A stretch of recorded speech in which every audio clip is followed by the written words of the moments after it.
કેસર, લાગે છે તે બરાબર સાંભળ્યું નથી. મેં એમ કહ્યું કે તારા પપ્પાનો જે ઘર ફોડીવાળો કેસ છે ને એ સોલ્વ થઈ જશે. સોલ્વ થઈ જશે આટલી જલ્દી?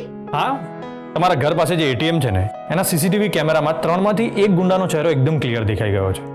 મેં શિવગઢના ઇન્સ્પેક્ટર ચૌહાણને કહીને એની આખી કુંડળી કઢાવી છે. એનું નામ જગ્ગુ છે અને નાની મોટી ચોરીઓ કરતો હોય છે. મેં એને પકડવા માટે આખી ફિલ્ડિંગ ગોઠવી દીધી છે, એટલે કાલે સાંજ સુધીમાં તો એ પકડાઈ પણ જશે. અને એકવાર આ જગ્ગુ પકડાઈ જશે ને એટલે આખું કોકડું બહાર આવી જશે કે આ કોણે કર્યું છે ને શા માટે. હે સોમનાથ દાદા, હવે શું થશે? આ બધું તો ડેડીએ કર્યું છે. કે સર, શું થયું? શું વિચારે છે? એકદમ સરસ તબલા તોડ. What is this? આટલું સારું કામ કર્યું અને વખાણમાં ખાલી 2 જ શબ્દો? મને એમ કે મારા આટલા સારા કામ માટે અમારા રાણી સાહેબા પાસેથી મને સ્વીટ ગિફ્ટ મળશે. શું ફોજદાર તમે! તમને તો બસ રોમેન્સ કરવાનું બહાનું જોઈએ છે. જાઓ ને અહીંથી. તમે ફ્રેશ થઈ જાઓ, પછી આપણે આરામથી વાતો કરીએ. ઓકે? જો હુકુમ મેરે રાણી સાહેબા. મમ્મી ચાલ ને. રોજ સવારે ઉઠીને તારું નાટક ચાલુ થઈ જાય છે. હા, તને અહીં આવે કેટલા દિવસ થયા છે હજુ? ફોજદાર જુઓ ને, આ મમ્મી નાસ્તો કરવાની ના પાડે છે. રોજ સવારમાં આનું કુડકુડ ચાલુ થઈ જાય છે. મારું તો કંઈ સાંભળતી જ નથી. હવે તમે જ સમજાવો તમારા સાસુમાને. મમ્મી, શું થયું? અરે કંઈ નથી. આ કેસરને તો નકામી બડબડ કરવાની આદત થઈ ગઈ છે. મને નકામી બડબડ કરવાની આદત છે. ફોજદાર, મેં મમ્મીને એમ કહ્યું કે તું તારી દીકરીના ઘરે આવી છે એટલે તારે તો ખાલી આમ ઓર્ડર જ કરવાના હોય. તમે કઈ ખોટું કહ્યું? ના, તારી વાત એકદમ સાચી છે મમ્મી.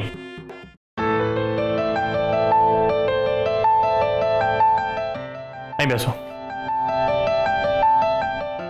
જા, તારા જમાઈ બોલાવે છે, એમનું તો માન રાખ.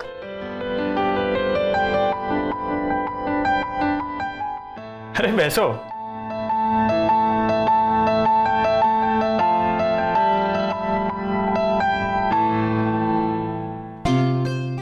મમ્મી, અમારા ઘરનો નાસ્તો નથી ભાવતો એવું છે? ના ના, એવું કંઈ હોય એવું કંઈ નથી. અચ્છા, સમજી ગયો. આ પ્રમોદ તમારા જેવું જમવાનું નથી બનાવતો, પ્રોબ્લેમ એ છે ને? કઈ વાંધો નહીં, તમને જેવું ભાવતું હોય ને એવું પ્રમોદને કહી દેજો. પ્રમોદ એવું જમવાનું બનાવી દેશે. બરાબર ને? ફોજદાર કે એટલે પરફેક્ટ જ હોય. ના ના મમ્મી, આ મને ખોટો ચણાના ઝાડ પર ચડાવી રહી છે. હર્ષવર્ધનસિંહજી, સાચે એવું કંઈ નથી. ના ના મમ્મી, કેસરામ કારણ વગર તમને વઢે નહીં. મારી કેસર બહુ સમજુ છે. હવે તમે મને ચણાના ઝાડ પર ચડાવો. મમ્મી એક કામ કરો ને, આમ પણ મારે જ્યારે તમારા હાથનું જમવું હોય ત્યારે મારે છેક શિવગઢ આવવું પડતું હોય છે. પણ હવે તમે યોગાનું યોગ અહીંયા જ છો તો આજનું બપોરનું જમવાનું તમે જ બનાવી દો. સાસુ, મને તો હું કિચનમાં જઉં છું તો નથી ગમતું. તો પછી મમ્મી જશે તો? ના ના ફોજદાર, તમે આ શું કહો છો? મમ્મી કેસર, એમાં શું થઈ ગયું? હું જમવાનું બનાવીશ, મને કંઈ વાંધો નથી. આમાં આટલા દિવસથી અહીં કામ કર્યા વગર બેસી રહી છું તો બહુ કંટાળો આવે છે. તમે મને કહેજો શું ખાવું છે, હું બનાવી આપીશ. સાચું કહું હર્ષવર્ધનસિંહજી, હું રાહ જ જોતી હતી કે કોઈ મને કંઈ કામ સોંપે. આમ બેસી રહેવાની મને આદત નથી. જરૂર છે એટલે નહીં, પણ કામ કરવું ગમે છે ને એટલે કામ કરું છું. બસ તો નક્કી, આજનું બપોરનું જમવાનું મમ્મી બનાવશે. ફોજદાર, સાસુમાં કેસુ, હું જમવાનું બનાવું એમાં કંઈ પ્રોબ્લેમ છે? ના મમ્મી, કાંઈ પ્રોબ્લેમ નથી. પણ આ તો સાસુમાને નહીં ગમે. એટલે એવું વિચારશે કે વેવાણ 2 દિવસ માટે આવ્યા છે અને એમાં પણ એમને જમવાનું બનાવવા માટે કહ્યું. અને એમ પણ આપણા ઘરના રીતિ રિવાજ, પરંપરા એમને નહીં ગમે. એ સર, આવું તને કોને કહ્યું? હા, ડોન્ટ વરી, હું બા સાથે વાત કરી લઈશ. હર્ષવર્ધન, અમે જઈએ છીએ. અરે વાહ, નાસ્તો કરી રહ્યા છો? સરસ. અરે ઊભા કેમ થઈ ગયા? બેસો બેસો.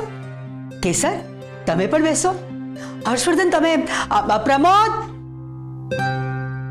જી અમારો અરે ઘરમાં મહેમાન આવ્યા છે, આપણા વેવાણ બેઠા છે. નાસ્તો લાવો, મહેમાનનું ધ્યાન રાખો જરા. હા હર્ષવર્ધન, અમે જઈએ છીએ. બસ સવારમાં ક્યાં જાઓ છો? આપણી સંસ્થાની એક અગત્યની મીટિંગ છે, ત્યાં જવું જરૂરી છે. સાંજ સુધીમાં પાછી આવી જઈશ. ઓહ, એક સાંજે? હા હર્ષવર્ધન, કામ કરનારા લોકો પાસે કામની કોઈ ખોટ નથી હોતી. એ લોકો કામ કર્યા જ કરતા હોય છે. બીજું કોઈ સમજે કે ના સમજે, તમને તો આ વાત સમજાઈ જ જવી જોઈએ. હર્ષવર્ધન, તમે લોકો અમારી ચિંતા ના કરતા, તમે તમારું ચાલવા દો. તમે જરાય સંકોચ ના રાખતા. હમણાં નાસ્તો આવે છે, આરામથી ખાજો. મમ્મી, તો બપોરનું જમવાનું તમે બનાવો છો એ નક્કી? અને તમારા હાથની સ્પેશિયલ દાળ તો બનાવજો જ. અરે પણ Kesar, no if no but. મમ્મી જમવાનું બનાવશે એટલે બનાવશે જ. અને તું સમયસર પોલીસ સ્ટેશને ટિફિન લઈને આવી જજે. Okay mummy? આહાહા, કેસર, તારી મમ્મીએ શું જમવાનું બનાવ્યું હતું, અને એમાં પણ એમના હાથની દાળ. આહાહા, તારી ભાષામાં કહું ને તો એકદમ જોરદાર તબલા તોડ. આજે તો તમારા ફોજદાર આમ એકદમ હવામાં ઉડતા હશે. એમના કહેવા પર એમની સાસુમાએ જમવાનું જે બનાવ્યું છે. હા, એ બહુ ખુશ છે. મારા અર્જુને પણ આજનું જમવાનું જમવા જેવું હતું. એને પણ ખાટી મીઠી દાળ બહુ જ ભાવે છે. અરે તું રાહ શેની જુઓ છો? ફોન કરીને બોલાવી લો ને. હું વિચારતી જ હતી કે એને બોલાવી જ લઉં. હા કેસર, આ હર્ષવર્ધનસિંહજી માટે ટિફિન બનાવ્યું છે. તે કહ્યું તું ને, એટલે જમવાનું થોડું વધારે મૂક્યું છે. કેસર, હવે આ તક્યો મૂક અને આ ટિફિન લઈને ફટાફટ પોલીસ સ્ટેશને પહોંચ. મારો છોકરો ભૂખ્યો થયો હશે.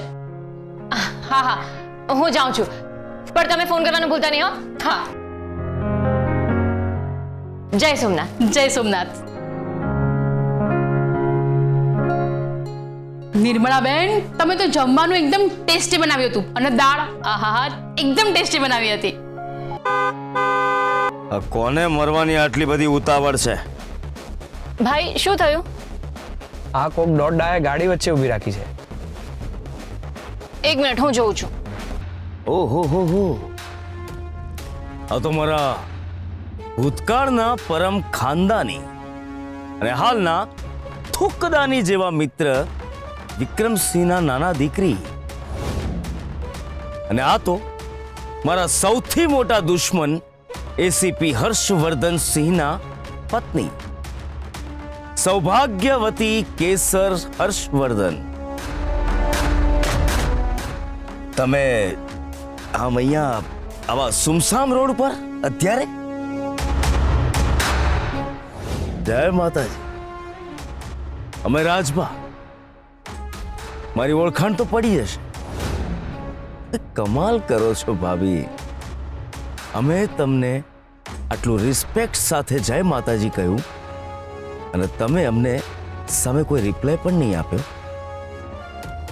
શું તમારા મેનર્સ લેસ ડેડીએ તમને મેનર્સ જેવું કશું શીખવાડ્યું જ નથી કે શું? જો કે નહીં જ શીખવાડ્યું હોય.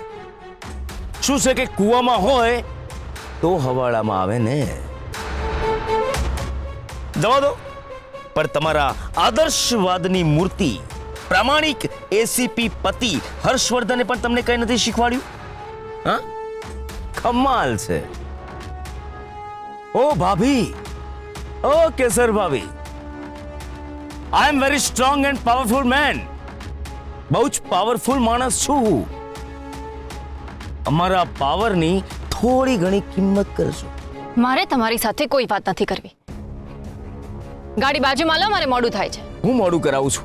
હું અમારી ગાડી બગડી એને હું મારા બેડ લક સમજું, કે પછી તમારા દર્શન થયા અને મારા ગુડ લક?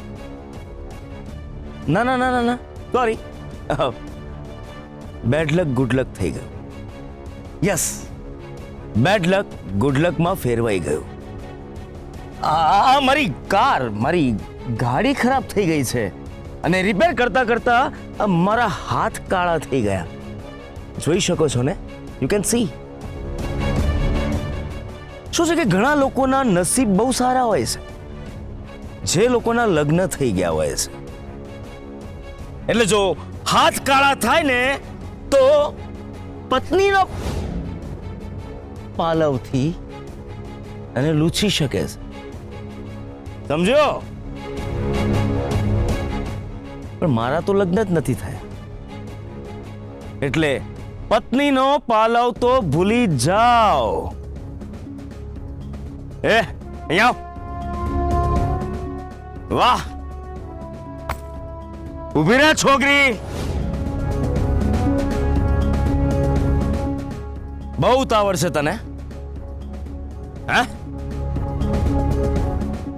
શું છે કે તમારા આદરણીય ડેડી શ્રીએ તમારા લગ્નનું અમને આમંત્રણ આપ્યું હતું, પણ એક ફાલતુ પોલીસ વાળા.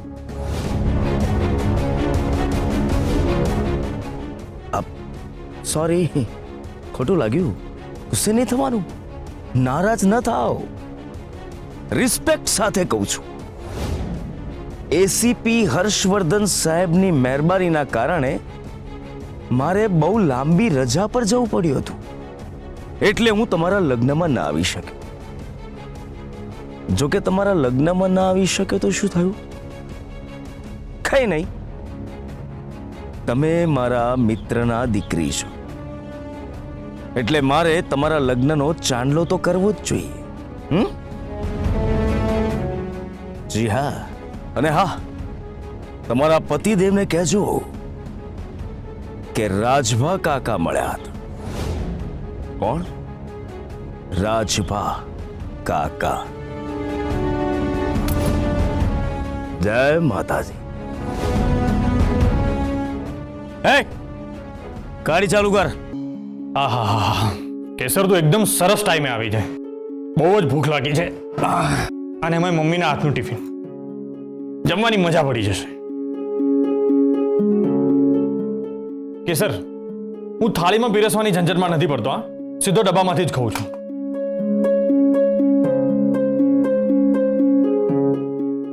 મમ્મીના હાથની દાળ, મજા પડી જશે.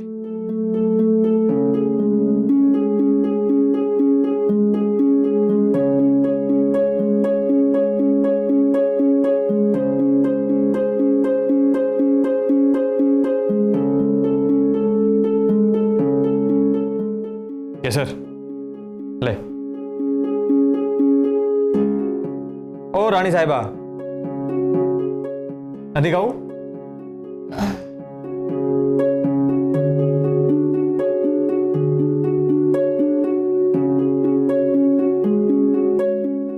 શું થયું છે? ઘરેથી કોઈએ કાંઈ કહ્યું? ના. પાક્કું? તો પછી આમ ખોવાયેલી કેમ છે? ઠીક છે, જવા દે. આજે સાંજે તારા ફેવરેટ હીરોની ફિલ્મ જોવા જઈશું.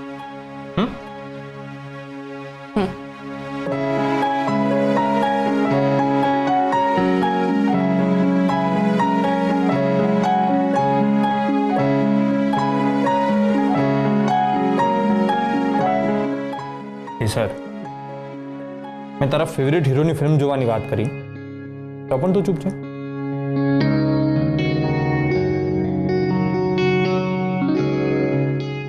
તમે જમી લો, દાળ ઠંડી થઈ જશે તો ખાવાની મજા નહીં આવે. દાળ ઠંડી હશે ને તો પણ મજા આવશે, પણ તું મજામાં નથી એનું ટેન્શન થઈ રહ્યું છે. તમે આમ ટેન્શન ના લો, મને કાંઈ નથી થયું. એ તો ગરમી બહુ છે ને એટલે હું થાકી ગઈ છું, બસ, બીજું કાંઈ નહીં. કેસર, મને તારા એક્સપ્રેશન જોઈને તું દુઃખી હોય, ખુશ હોય એની ખબર પડતી હોય છે. સાચું સાચું કે ઘરેથી કાંઈ કહ્યું? સર, તને ખબર છે ને કે કોઈ મારાથી વાત છુપાવે તો મને બિલકુલ પસંદ નથી. ઘરેથી કાંઈ પ્રોબ્લેમ થયો છે? સર, કાંઈ પણ પ્રોબ્લેમ થાય ને તો હું હંમેશા તારી સાથે છું. બોલ, શું થયું? સોરી સર, હું તમને 5 મિનિટમાં બોલાવું. જરા અર્જન્ટ છે સાહેબ, એક પ્રોબ્લેમ થયો છે. શિવગઢ પોલીસ સ્ટેશનમાંથી ઇન્સ્પેક્ટર સાહેબનો ફોન આવ્યો હતો. તમને યાદ છે સીસીટીવી ફૂટેજમાં આપણે એક માણસને જોયો હતો? હા, સીસીટીવી વાળો જગ્ગુ. હા, એ જગ્ગુ. ઇન્સ્પેક્ટર સાહેબે આખા શિવગઢમાં એની શોધખોળ કરી, પણ એનો ક્યાંય હતો પતો નથી. હા, આ મામૂલી ચોર જગ્ગુ શિવગઢની કોઈ ગુફામાં છુપાઈને બેઠો હશે. વાંધો નહીં, હું ઇન્સ્પેક્ટર સાથે વાત કરું છું. Okay sir.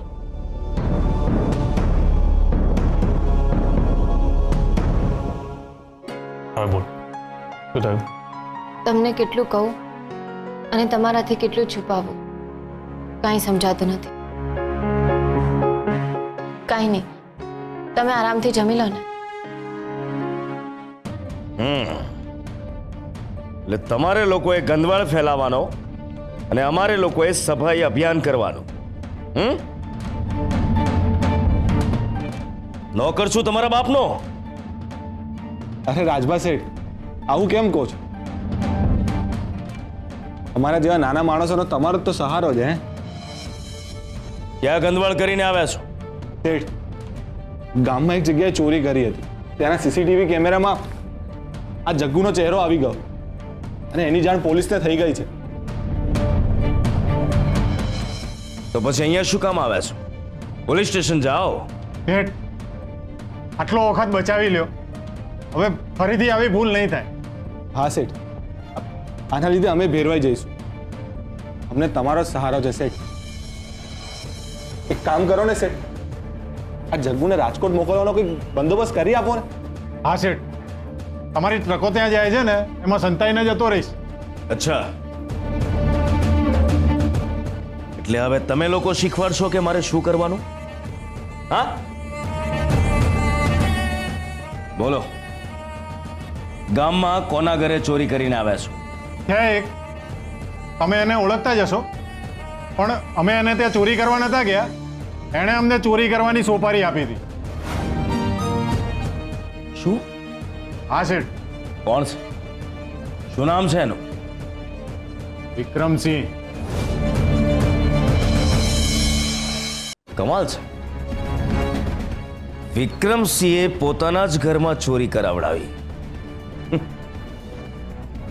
પણ એ ભિખારીના ઘરમાંથી તમને લોકોને મળી શું?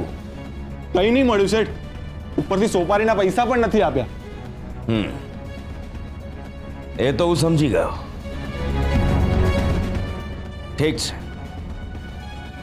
તમારો રાજકોટ જવાનો બંદોબસ્ત હું કરાવી દઉં છું. સાંભળ, આ લોકોનો બંદોબસ્ત કરો રાજકોટ જવાનો. Yes boss. અહીંયા આવો.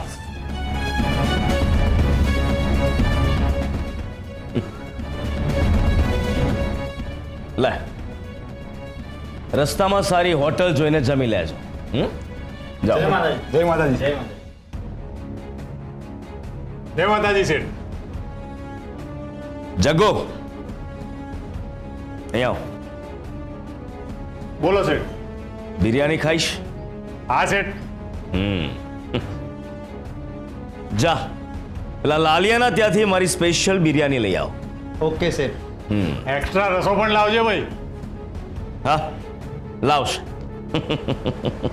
લાવશે. બેસ બેસ.